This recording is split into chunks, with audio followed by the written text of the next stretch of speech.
Ilia Topuria is a massive favorite over everyone in the UFC, and I believe it would be a very good fight between two of the best mixed martial arts on the planet right now. Ilia is one of the greatest on the planet.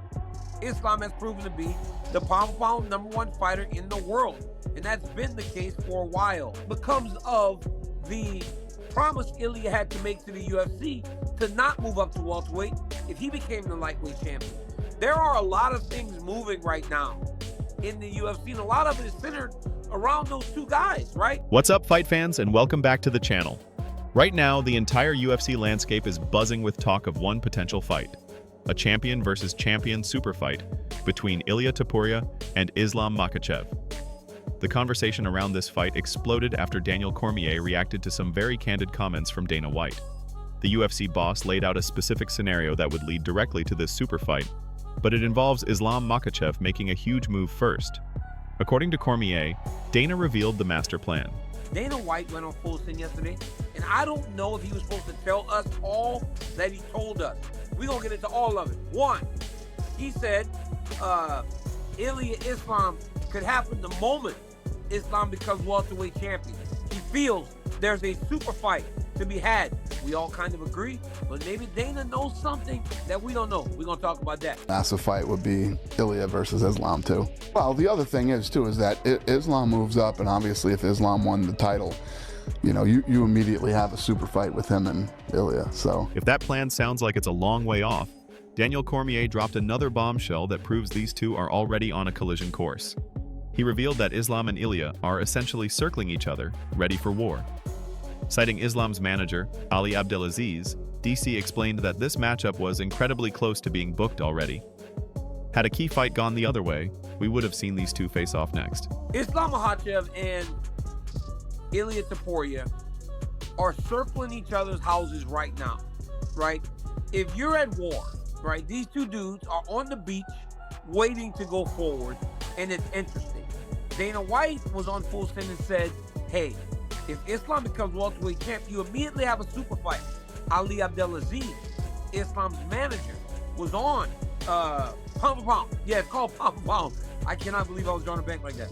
Ali Abdelaziz is on pound for pound, and he says that had Bilal lost, Islam was going to fight against Ilia Topuria. So essentially, all the things we thought leading into the Bilal Muhammad Jack Della Maddalena fight was exactly what it was going to be. Had he lost, Jack Della Maddalena, we would have gotten Islam versus Ilia Topuria. If Bilal would have won, Islam would have fought Ilia. That was the plan. He would have fought Ilia, 100%. Like a lot of people saying all this stuff. He would have fought Ilia. Hunter went over to Dagestan. 2-3 weeks. And I sent him to Dagestan. you sent him 2-3 weeks, 2-3 years, forget? I said, Islam said, I will not fight Bilal. But, you know, Bilal ended up losing. Islam fighting Maddalena. I truly believe Islam is going to beat him. It's not going to be in Abu Dhabi. I don't know where Makhachev is not going to be in Abu Dhabi. I don't know where the fight's going to take place yet. I can tell you. It will take a place in the U.S. Really? Okay. In a big arena. One of the biggest arenas on the planet. From the perspective of many, including Joe Rogan, Ilia Topuria has more than earned his right to challenge for the lightweight belt. Rogan argues that after knocking out legends like Max Holloway and Alexander Volkanovski, a move up in weight is the logical next step. He sees it as a simple, no-brainer decision, especially since Ilia has made it clear he's ready to leave the featherweight division behind. Because you have a world champion versus a world champion. Like, if anybody deserves a fight for the world title in the next weight class, it's you. It's simple. It's simple. You knocked out Max Holloway. I mean, it's simple. You knocked out Alexander Volkanovski, one of the greatest of all time. It's simple. That's a no-brainer. That's the fight.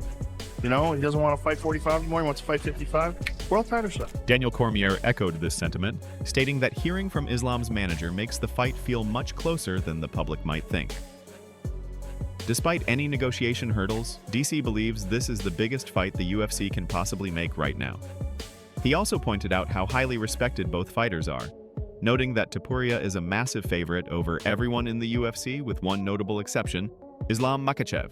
In that sense, when you hear that from his manager, you feel like it's not as far off as you may think whenever you see those guys kind of not being able to come to terms on that fight.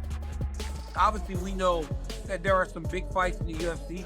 I don't know that there's a bigger fight that the UFC can make that's going to be bigger than Topuria and Makhachev if they are to fight. Guys, Ilia Topuria is a massive favorite over everyone in the UFC except Islam Makhachev.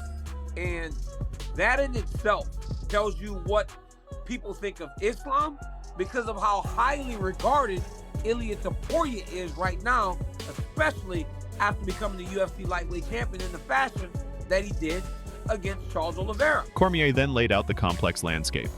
Dana White has confirmed the super fight is on the table if Islam becomes welterweight champ. But what about the promise Ilia supposedly made to the UFC to not move up if he became the champion? With Islam chasing a second belt and Ilia having cleared out the top of his division, all eyes are on what happens next, especially with other contenders waiting in the wings. But Dana said it right away. If Islam becomes welterweight champ, you have a super fight. But what becomes of the promise Ilia had to make to the UFC to not move up to welterweight if he became the lightweight champion? There are a lot of things moving right now in the UFC, and a lot of it is centered around those two guys, right? You have one guy who defended the belt 4 times, has 5 UFC lightweight title wins, most in history, going up to 170 to try to become a 2-division champion in Islam Makhachev. You have another guy in Ilia Topuria who beat the 2 greatest featherweights of all time, moves up to 155, beats one of the best lightweights we have seen of this era in Charles Oliveira in 1 round, and everybody wonders what's happening with him. Paddy Pimblett walks into the cage, Arman Tsarukyan's still there. Now you hear the boss saying... While the hype is building, veteran analyst Chael Sonnen threw some cold water on the idea. He believes that if Islam Makhachev moves up to 170 pounds and finds success, he's not coming back down to 155. Sonnen argues that the brutal weight cut to lightweight has always been Islam's toughest fight, and a successful run at welterweight would likely make the Topuria matchup even less probable, not more. Islam returning to 155 is a real stretch for me. I think that Islam is going to be a lot like Ilia, which is, hey, this is great. Thank goodness I got here. Most unpleasant experience that Islam has had in the sport is just beating the scale at 155. I'm very confident in telling you guys, if Islam has success at 170 and becomes the champion, that whatever dreams you have of Islam versus Ilia haven't gotten closer, they got further apart. If you have a dream of seeing Islam versus Ilia, it's very unlikely, but the best way to get there would be if Islam was to lose at 170. Despite the logistical challenges, Daniel Cormier brought it back to a simple truth. Super fights are hard for the UFC to ignore. They generate money and massive attention. A clash between 2 of the best fighters on the planet like Islam and Ilia would be a huge draw. Cormier loves when Dana White speaks freely like this, as it gives fans a rare glimpse into the promotion's thinking on major fights and fighters. You have a super fight, and what we know about the UFC is when there is a super fight, it's hard to turn away from it because not only does it bring the bucks, it brings the eyes. And that's a fight that I think would bring a lot of eyes to the UFC and the product. And I believe it would be a very good fight between 2 of the best mixed martial arts on the planet right now. Ilia is one of the greatest on the planet. Islam has proven to be the pound-for-pound #1 fighter in the world. And that's been the case for a while now. I love hearing stuff like that.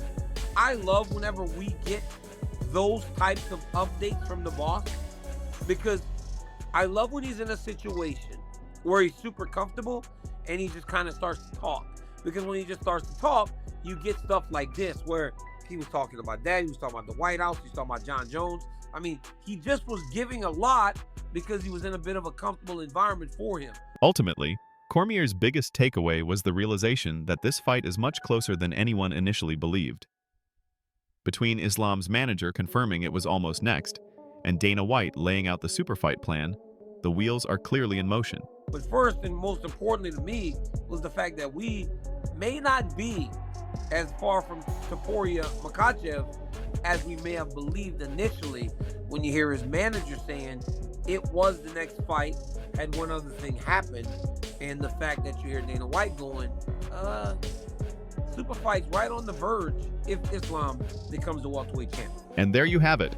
The path to a potential super fight between Ilia Topuria and Islam Makhachev is both clearer and more complicated than ever.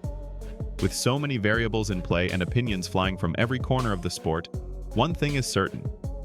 If this fight happens, it will be monumental. What are your thoughts on this potential fight? Who do you think would win?